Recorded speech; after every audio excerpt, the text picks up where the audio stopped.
mas não sou o último. Vamos juntos construir um novo mundo em que homens e mulheres vivam em paz e todos possam ter direitos iguais,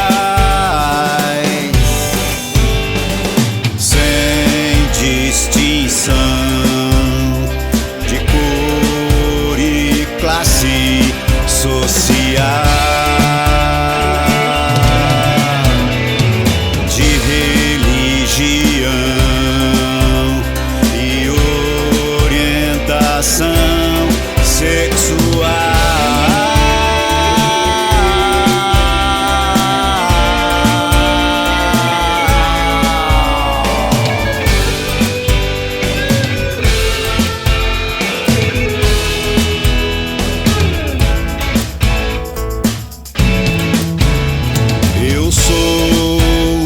Sonhador, mas não sou o último.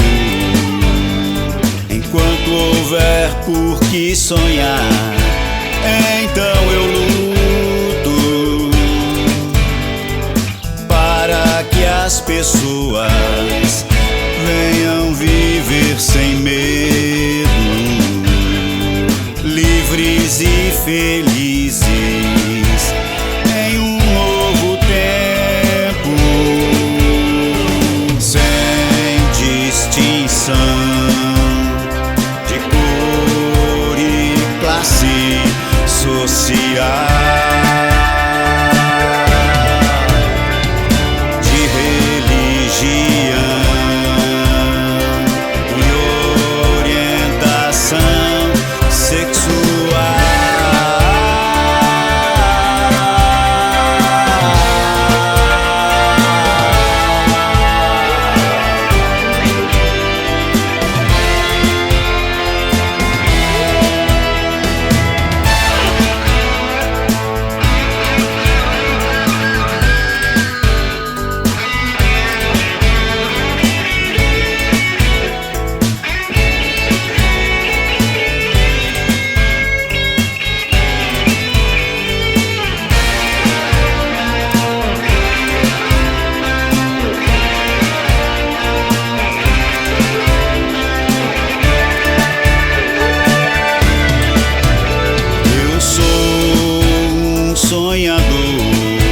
Mas não sou o último.